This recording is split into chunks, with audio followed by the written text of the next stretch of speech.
Everyone set to go? Is my mic good? Great. Good. Well, thanks for coming over. This we thought would be a good time to talk about summer travel as we head into the unofficial beginning of summer and a very busy travel season. TSA reported that Monday was the busiest air travel day they have seen since February 2020, with more than 2.6 million passengers. And this coming weekend, we're expecting to see levels we haven't seen since before the pandemic. FAA is projecting more than 51,000 flights on Thursday alone. So thought it was a good moment to talk about the state of play, what we're working on, how the system is doing, and obviously take up any questions that are on your mind. Let me start with some good news. We have seen airlines deliver considerable improvements in on-time performance in the past few months. Each month we've seen cancellations under 2%, including across that busy spring break season. That's better than the 10-year average, and so far this May, we're seeing those numbers hold. But this weekend will be a test of the system. And I think all of us have airline stories from last summer and the disruptions that took place then. Cancellation and delay rates were at unacceptable proportions last year, and it's important that that not happen again. So DOT is taking a twofold approach toward the airlines: collaboration where that is appropriate, pressure where it's necessary. We're working collaboratively with the airlines wherever we can to take steps that are going to help them reduce congestion and increase capacity. And then when things go wrong, we're using our tools to press airlines to continue improving customer service and to continue improving performance. I do think it's worth noting that just over 2 years ago, when President Biden took office in the worst stages of the pandemic, the biggest concern around our nation's airlines was whether they would be able to stay in business at all. And if they did, how many years it would take them to recover. But of course, President Biden acted swiftly to restore the economy. Demand came back faster than most forecasters thought was possible. And as we saw, some U.S. airlines struggled to meet that demand. When it comes to delays, weather remains the top cause of airlines delays. But I want to point out that the airline industry's own data from last year showed that issues that are under the control of airlines caused over a third of all cancellations. And that was more than any other year in the past decade. I'll also say air traffic control staffing issues were responsible for about another 5% of delay minutes, which is something I'll come back to in a minute. The goal is a smooth travel experience, and at DOT, we are always prepared to work with airlines when there are steps we can take that could help. In New York, that means allowing airlines to use larger planes with more seats at lower frequencies, which means they can move more passengers with less congestion. And it's showing signs of working. New York City airports will have about 2% more available seats than usual. In Florida, where, believe it or not, commercial space launches are now happening often enough that it can affect airline on-time performance, we are engaging the space sector to keep more of their launch windows and the accompanying closures clear of peak travel times. To the extent that air traffic control staffing can be a constraint in certain markets, we're working on that. FAA is in the process of hiring more air traffic controllers than ever to keep up with the growing demand. And we recently activated 169 new, more efficient flight routes that are going to save time and money compared to the older routes. So DOT is doing its part, and airlines need to do theirs as well. And when they don't, we're here to enforce passengers' rights and hold airlines accountable. In just over 2 years, we have delivered some of the most significant gains in airline passenger protections in decades. To date, we have helped air travelers get over $1 billion in refunds from canceled flights since this administration began. We have secured enforceable commitments from almost all major U.S. airlines to provide free rebooking, guaranteed meals, and hotel vouchers when they're responsible for cancellations and major delays. And we've proposed a series of new rules that would require airlines to be transparent about fees for things like extra bags or being seated next to your kids. And just a few weeks ago, we initiated a new rulemaking that would, for the first time in U.S. history, require airlines to compensate passengers in situations where the airline has caused a major delay or cancellation. Because too often when your flight does get canceled or delayed, you wind up paying the cost in terms of ground transportation, food, lodging, and of course in terms of your time. Anyone who's planning to travel this summer, I recommend checking out the services and commitments that different airlines have offered through our website, flightrights.gov. You can see which airlines already commit to compensation in cash, miles, or vouchers, which ones don't. And if you run into a problem, like an airline denying you a refund or failing to keep its promises, that website illustrates how to file a complaint with us. And just to give an illustration of how that process can work, a passenger named Hannah Imoru did this when her flight was canceled last year. She and her husband and their 2 young children were in Green Bay with family for the holidays and were driving to the airport to get home to Houston when they got a notification saying that there was a problem. They pulled over, they spent the next 40 minutes trying to speak with someone from the airline, and when Hannah finally got to a representative, they couldn't tell her why the flight was canceled. They refused to book her family on another airline, and they said the earliest flight they could manage to get her on was 4 days later. So like most passengers and working parents, Hannah and her husband were not in a position to wait that long. So they rented a car, they began to drive home, they spent $1,100 on the rental, gas, and hotels along the way, but she also saved her receipts. She filed a complaint with DOT, and eventually that led to the airline refunding the cost of her family's canceled flights and issuing travel certificates and reimbursing the family for many of their expenses. This is a country that ushered in the aviation age. We ought to have the best aviation system in the world, and we are here at work to make sure that passengers have that support. So with that, happy to take up any questions that folks have. Are you confident that what you're doing is enough to avoid the recent airline meltdowns that we've seen? Well, airlines are responsible for delivering a high standard of service. I have seen, again, a lot of improvement in terms of the numbers so far this year, and I'm confident that the customer service commitments that we have secured from the airlines are going to make a difference. But part of why I'm drawing attention to the work that we're doing is that we know that passengers continue to face issues, and I want passengers to know that when they do, we have their back. Yeah. In March, the FAA said that air traffic control staff would be out at about 81% nationally and 54% in New York this summer. Are you meeting those targets, and when can we expect air traffic control staff to get back to 100%? So we have come forward with a measure of optimal staffing that actually shows a wider gap than what we'd seen in the past, because we think it's important to be upfront and transparent about that. The optimal numbers that I'd like us to be at are about 3,000 north of where we are. Now we're hiring 1,500 this year. If the president's budget proposals are accepted, that's another 1,800 in the year to come. So it is going to be a journey, especially when you factor in attrition, to get to the levels that we want to see. And COVID blew a hole in our training pipeline, which we are still working to recover from, although we've made great progress. So I think it'll be a while before we're at the levels that we would like to see, especially in some of those more challenging areas like N90 and the New York market. The Jacksonville area has been a concern too, but we've made headway. It's headed in the right direction. We're really looking for the budget resources to keep it heading in the right direction, and it's one of the things that we're watching closely in terms of the budget negotiations happening right now. Thank you. Thank you, Secretary. Many U.S. airlines are reporting record revenue for recent quarters, but they're also partly or mostly being offset by rising costs. Aircraft fuel is the biggest cost increase for many of these airlines, but labor and other fees are contributing to expenses. Have you at the department received complaints from airlines that some of the federal steps are contributing to increased costs, like expectations for them to do so and so? Do you think that those are significant costs? If they say, no, this will increase our cost, do you think it's enough that it would matter? I think this is the counter argument you get anytime you try to introduce a higher standard or put forward regulation for how an industry treats its customers. I also think that these airlines can be perfectly profitable while treating passengers better.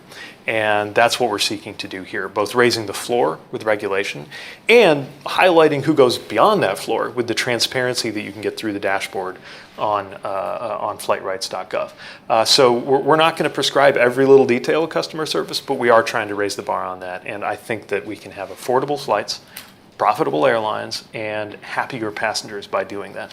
Let me also just mention, we are, again, in the spirit of working on anything that is under our control. I know this is a bit of an eye chart here, but basically, as we move from more of the blue routes to the green routes, which is more direct routing that involves fewer hops from one radio beacon to the next and more paths that use GPS, it means a more direct path. And that in turn means less time up in the air for the same segment, which means lower costs. So anytime we can do something, even if it's very back end and technical like that, that's going to make a difference, we'll do our part to try to help keep costs under control. Aside from air traffic control, are there other areas of staffing, baggage handlers, TSA, other places where you're concerned, either regionally or in kind of various sectors like that? Well, we know that on the airline side, staffing was one of the biggest issues that contributed to last year's problems. Most of the airlines are indicating that they've made big gains in terms of pilots, but not necessarily fully recovered, depending which airline you talk to. Mechanics is looking like a continued pinch point. Less clear to us where we are in terms of the baggage handling, because that is so specific to an individual airport, but something we're keeping an eye on. I have to refer you to DHS on the TSA numbers, but what I understand from them is that they are pretty close to where they had been previously. And so still going to be a lot of pressure on the system, but I think probably less of a constraint than it would have been a year ago. How concerned are you that air traffic control staffing will lead to more delays in places like Jacksonville Center? We saw issues in Denver twice over the last couple of days. How concerned are you that that is going to continue to build, given the fact that it's going to take a couple of years to shore up the shortage? Yeah, it's a concern, and it's part of what motivates us right now to be putting so much emphasis on the recruiting, the hiring, and the training. We need to make sure that we have the workforce that's ready to have more of a cushion. Now, I do want to stress, because I think sometimes the way this gets talked about publicly, people imagine that there's an empty seat somewhere, where really what we're talking about more often is reserve capacity or the ability to absorb an unexpected disruption, like the Denver situation, where it largely had to do with somebody being sick, COVID. We need more layers that allow us to absorb that, but it's certainly a concern. Just a quick follow-up. Yeah. Because I spoke to NTSB Chair Jennifer Hominy today, and there was this whistleblower complaint about controllers feeling overworked at Jack Center, and she says it's a safety issue, especially as we see these rolling incursion issues happen since the start of this year. So what do you say to that? I mean, it seems like maybe the short-term fix is not as good as the long-term fix. Well, the best solution is the long-term fix, which is to make sure that we have enough of a cushion in the staffing model that we can absorb anything that comes up operationally, anything that affects a particular tower or particular center. But I also want to emphasize that FAA is not going to allow an unsafe condition to arise. So, there are very strict requirements in terms of how long a controller can be on station, for example. We are not talking about weakening any of those standards in order to accommodate any of the issues that are coming up. Safety has to be a bottom line, and that's where, at the end of the day, we don't want to see any operational impacts, delays, cancellations, or any of that, but would rather see that than any kind of safety problem arising. Is there any potential fallout for summer air travel if there's a default? I know it won't be good. It's difficult to even fathom some of the implications. I think honestly, the biggest thing that I would be worried about is the severe economic damage. So right now, a lot of the problems we have arisen because demand came back so quickly, because the economy came back so quickly, that passengers had the income and the inclination to get back to the skies years before most forecasters thought they would. A default puts us in the opposite scenario. Maybe the problem wouldn't be a system that's bursting at the seams, but I do expect it in the same way that, I wouldn't even say expect, because default's not an option, we can't let it happen. But one of the many reasons that we can't let it happen is that you would be seeing the kinds of economic harms that we just lived through, only worse and less temporary. Would there be an impact on FAA staffing So in the short term, the operations continue. I think in the long term, the macroeconomic effects could have any number of second-order consequences for our ability to do our work. As a follow-up. I just want to make sure I get to everybody once before we get to follow-ups. Oh, thanks. On the FAA issue, I think in March, the FAA said that staffing was a factor in 42,000 flight delays last summer, and you were going to reassign some airspace from Newark to Philadelphia to address the staffing issue. Is that still going to happen, their reassignment? And if you get those 3,000 controllers, do you think you have enough buffer to prevent the kind of sort of staffing-related issues we've seen in terms of flights? So, to the first piece, we're continuing to work on solutions for N90 to make sure that we do right by the workforce there and meet operational needs. And I think we'll get to a good place. In terms of the operational benefit, the more cushion we have, the less likely it is that a staffing issue will contribute to any cancellation or delay. You can still never say never, because again, some of this is what happens if you have an inordinately large number of people somehow become ill or unable to work at a particular station, and how do you capture that? I think a lot of folks might not understand how specific to a location your qualifications are. But I also I want to come back, I think we have some numbers on this somewhere. This is really important to emphasize. We are always going to own any issue that is under our control. But these data from recent months would suggest that 8% or less of the cancellations have had to do with staffing. So if you, basically the way I'd explain it is, this is God, this is the airlines, this is us, right? And by the way, within that NAS number, only some of that in turn is staffing. So that's not to minimize anything that's under our control. We're going to work and we're going to own. But I want to make sure that the attention is proportionate to the share of the problem that is. And similarly, when we ran the numbers in terms of delay minutes, as I mentioned earlier, I think in terms of delay minutes, we're talking something in the neighborhood of 5%. But yes, those locations you mentioned are among the areas where we see that pinch. Just on some reference to NTSB, they're having a forum on runway incursions. You've spoken out about this. A few months into the issue since January, where do you think we are? Do you feel more confident, given where the numbers are going, that this is being addressed? I want to say this cautiously, we are seeing early and preliminary indications that the level of severe runway incursions is coming closer to the norm. But I think during that cluster of incursions that we saw early this year, we decided to look at this a new way, where in the same way that if there were to be an incident or a crash, we would act immediately to learn everything we can about how to make sure it can't happen again. We treat close calls in more the same way.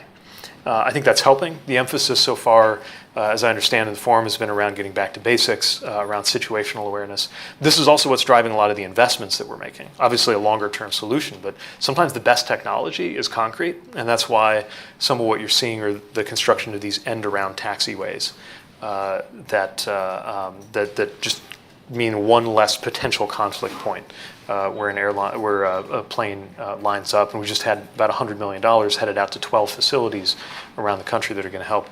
I do have some numbers on this, I think, too. Let's see if I can find them. One asterisk on this is sometimes there is a lag in an incursion being categorized as Category A, Category B, so there might be some recent ones that are in the headlines that have not yet been evaluated by the FAA. But generally what you're seeing here is the trend in terms of the overall rate of runway incursions has been steady, but the ones that are most concerning, Category A, Category B, are up in 2023. And until we see that moving nearer to zero, we're going to continue to be concerned, and we're going to continue to apply extra effort to dealing with that.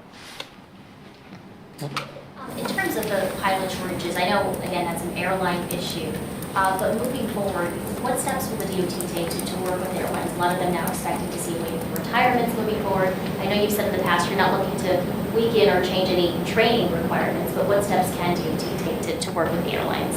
Yeah, to me, it's not about lowering the bar. It's about helping more people get an opportunity to do the work and then clear that bar. And That is something that, to their credit, I've seen a lot of airlines step up on too. I've visited a number of facilities that are training the next generation of pilots, training the next generation of mechanics. And we're excited to see that work, and we're helping where we can. There's some work that FAA can do to encourage people to go into these career fields. There's also a bit of a gap that I think opens up a bigger policy question, which is there is actually more support in terms of subsidies, loans, scholarships for somebody training to be a lawyer or a dentist than there is for somebody training to be a pilot. And while there's a great income on the back end, if you get into that career, there is a costly path into that. And I think we need to continue working on that. I'll also add, obviously, it's always difficult in the thick of labor negotiations to get through to the other side. But part of what you would see from a good outcome in the many negotiating processes now underway is a healthier career field and a stronger pipeline for the future. So I'm confident that the airlines can meet their staffing needs, but it's not going to be overnight. We're here to help where we can. Yeah. Just to follow up, you said that 8% of the cancellations and delays were due to NAS. Is that federal staffing? At federal staffing levels, you said 33% were the airlines and 8% is that federal staffing? Yeah, let me actually, this is actually interestingly not our data. This is the airline industry lobby group's data. Yes, so I believe, somebody can stop me if I say anything wrong here, that the things that get booked in NAS are anything that would be operational to include staffing and availability, but also anything else ATC that's not driven by weather. Does Runway count as in our NAS figure? Runway equipment. Basic weather. The God weather is extreme, but basic weather, runway, and staffing. Okay, so like if you have a de-icing program, does that have to go under NAS, or is that? That's got to go under NAS. That'll go under NAS as well. That's federal and airline staffing for under that 8%? No, if it's airline staffing, then you're going to see it in the air carrier segment there. And to clarify about the default, that definitely will not happen. Most of the FAA workers are essential services, and so God forbid, they'll still be working if there's a closure of some kind. There's not a standard Treasury is working through what to do in what order, right? We've seen it happen. I hate to mention, we've seen shutdowns happen. Right, but remember, this is not a shutdown, right? What? So on one hand, well, I'll just say it's a very different scenario than a shutdown. In fact, technically, it doesn't entail a shutdown, but it entails disruptions. Excellent context. Yeah. In terms of enforcement, is there anything to report out on the Southwest investigation? Yeah, it's underway. Obviously, a big process. Let me just remind you that there's two pieces to it. There's the realistic scheduling issue, and then there's the customer service issue. Results from one may come sooner than another. I'll say that much. Can I follow up on that? Yesterday, you fined Longterm Airlines $1 million. I think that's one of the roughly 10 carriers you've been investigating. Can you give us an update on sort of how many carriers are still under investigation for delayed refunds? Yeah, there's still quite a few. So yeah, the LATAM is the latest finding, and that was initiated some months ago. And we were able to leverage, I think, over $60 million in refunds. And I always want to emphasize, the point of the fine is not the fine. The point of the fine is to propel money back into passengers' pockets. We're up about 60, right? And I think it would be accurate to say about half a dozen investigations are still pending along those lines.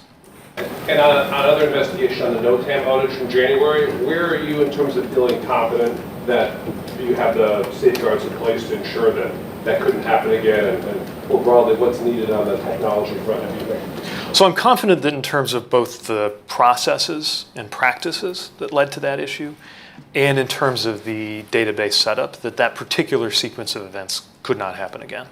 But we need to accelerate NOTAM modernization. One more example of something that's in the president's budget that I hope will not be viewed as unimportant by House Republicans just because it's non-defense discretionary spending. Can I ask one about unruly passengers? Because it seems like there are headlines again of them coming back in a way. Maybe the rate is not up as much as it was in 2021, but it seems to still be an issue. What is your message to passengers now that the mask mandates have gone away, but there are still these problems? Well, the simple message is don't. don't do anything that would cause a threat or a disruption to your fellow passengers and your flight crews. The pilot always says that flight attendants are there primarily for your safety, and that's right. And for that reason, as well as basic human decency, they should be treated respectfully. Now, I'm encouraged we're down about 80% from the peak, but the numbers we see are, even one is too many. And so we're seeing results from the zero tolerance posture that FAA has taken up, and a number of even criminal referrals where appropriate or major fines. And I think that's having an effect, but we do need to continue pressing on this because it's obviously a workplace issue for flight attendants, and it's a safety issue for everybody. And to piggyback off of that, let me ask, what is the message just in general for passengers going out? And this is a lot of people traveling all at once, and we saw 2.66 million people the other day, and 10 million people over the weekend. What do you hope they think and feel as they go into an airport and get onto a commercial airliner, having not been on 101? Yeah. First of all, I hope that passengers, the vast majority of whom will get to where they're going on time and as expected, also know that if they run into an issue, that this department has their back. I want passengers to know just how much work goes into keeping them safe, and to remember that that's why we have this level of safety we don't take for granted, where the form of transportation that involves being propelled through the air miles above the surface of the ground is also the safest way to get around. Tragically, statistically, probably within the amount of time that we've been in this room, we've lost at least one American on our roadways, something we're working aggressively to deal with.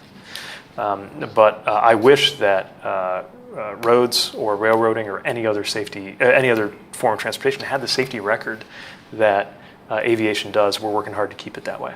I want passengers to know their rights. That's why we're always reminding them about flightrights.gov. Before you book, check to see how airlines treat their passengers and what they've committed to. And then after you commit to an airline, check to see what you're entitled to so that you can chase that up. But the bottom line, we want everybody to have great travels this coming weekend and this summer. We're doing everything we can to press airlines to deliver that good service. And if there is an issue, we have your back. One more on the roads. You mentioned NHTSA earlier this month asked ARC to recall 67 million airbags that could be defective. The company has refused to do so. Can you give us an update about what the agency's next step is, and what should consumers do who are driving these 30 million plus vehicles that have these airbags? So we'll get you more in terms of the timeline. There's a procedural timeline that was initiated when NHTSA sent its letter, and then ARC has their period to respond. I'll note that GM initiated a voluntary recall, and I think the next step that you would see is through the OEMs, and so it'll really come down to the specific model, specific car that you have. So watch for more, because this process obviously needs to play out. But this is being done as part of that exceptionally high standard that we also expect of automakers, and obviously was not a step that NHTSA took lightly. From automakers, can I ask a question about EVs? Sure. Okay. So 151 House Republicans just yesterday wrote a letter to the Biden administration on the environmental regulations targeting gas-powered vehicles. They say it will lead to higher costs for consumers, increased dependence on China. So can the administration pledge to make sure these parts of EVs are not sourced from China, and what are you doing right now to make sure that happens? Well, that's exactly what we're working on. So I've visited facilities in places like Glendale, Kentucky, DeSoto, Kansas, that are going to generate thousands of jobs creating EV batteries with American workers on American soil, making good money, by the way, often six-figure pay that you don't even have to have a college degree to earn, although it requires a lot of skill. And coming from an auto town like South Bend, Indiana, once home to Studebaker, I know the power of those thousands of good-paying jobs in those communities.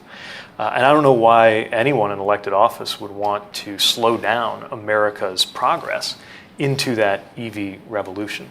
I would also note that we do careful cost-benefit analyses on regulations related to the efficiency of gas cars, and those rules have saved Americans huge amounts of money in terms of gas and diesel costs.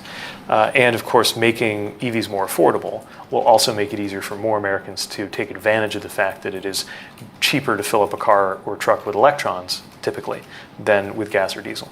So this is all about making sure that we have, yes, cleaner air, but also saving drivers and passengers money, and making sure that America and not some other country takes the lead in this EV revolution. And I'll tell you, China is doing everything in their power to beat us in EVs. And I don't think it's because the Chinese Communist Party is particularly enthusiastic about the climate. I think it's because they understand the economic security benefits of being first. That's why we're investing so much in onshoring, nearshoring, and friendshoring the EV supply chain, while also making EVs more affordable for Americans to buy. About the EV supply chain, minerals for batteries like coltan, lithium, cobalt, all that is going to become more and more important over the decades. Not exactly you're not exactly responsible for that. Do you foresee there will be more federal rules for ethical sourcing to make sure all these minerals are going to come from an ethical supply chain as it gets more and more important? Well, our preference is for the supply chain not only to be ethical, but to be domestic. Where that's not possible, then this obviously becomes important too. And what you're seeing in terms of the work that is, not so much in our department, but certainly Secretary Granholm in the Department of Energy leading a remarkable body of work to drive more investment here in the US. And I would mention that it's not just in sourcing the raw materials, but also refining them, that we often have gaps. Where there are countries that act contrary to our interests or our values, notably China, that have a bigger share of that. That doesn't have to be so, and that's part of why these investments are making a big difference. So, of course, it's something we pay a lot of attention to, because we don't want our electric future to be as fraught when it comes to how it's fueled as our petroleum past has been, and what that has meant in terms of, for example, our exposure to the politics of the Middle East. All right, we have time just for one more question. Quiet. All right, Dave. Can I just ask you, you've talked about Tesla a couple times recently. The Autopilot investigation is now, getting close to 2 years old, late in August. There's been a lot of crashes that NHTSA is investigating. I know you've raised concerns about the naming of Autopilot, but what about just, do you think the agency needs taking action? And are people misusing the technology? And are there enough safeguards to ensure that Autopilot cannot be misused by people on the road? Well, this is exactly why we have, first of all, the standing general order to get more data, and these pending activities that are going on. There is a real concern that's not limited to the technology itself, but the interaction between the technology and the driver. I cannot emphasize enough for every driver out there that an advanced driver assistance system is not an advanced driver replacement system. There is nothing you can buy today that doesn't require you to be paying attention. But let me also say, though, and I'll say this for the technologies that are being developed, is that the question is not, are they absolutely free of problems or 1,000% foolproof? The question is, how can we be assured that they will lead to a better set of safety outcomes than we have today? And given the very, very troubling safety record that human drivers have, this technology has a lot of promise. We just have to make sure it unfolds in a responsible fashion, and that it's always making us more, not less safe. All right. Thanks. Appreciate it.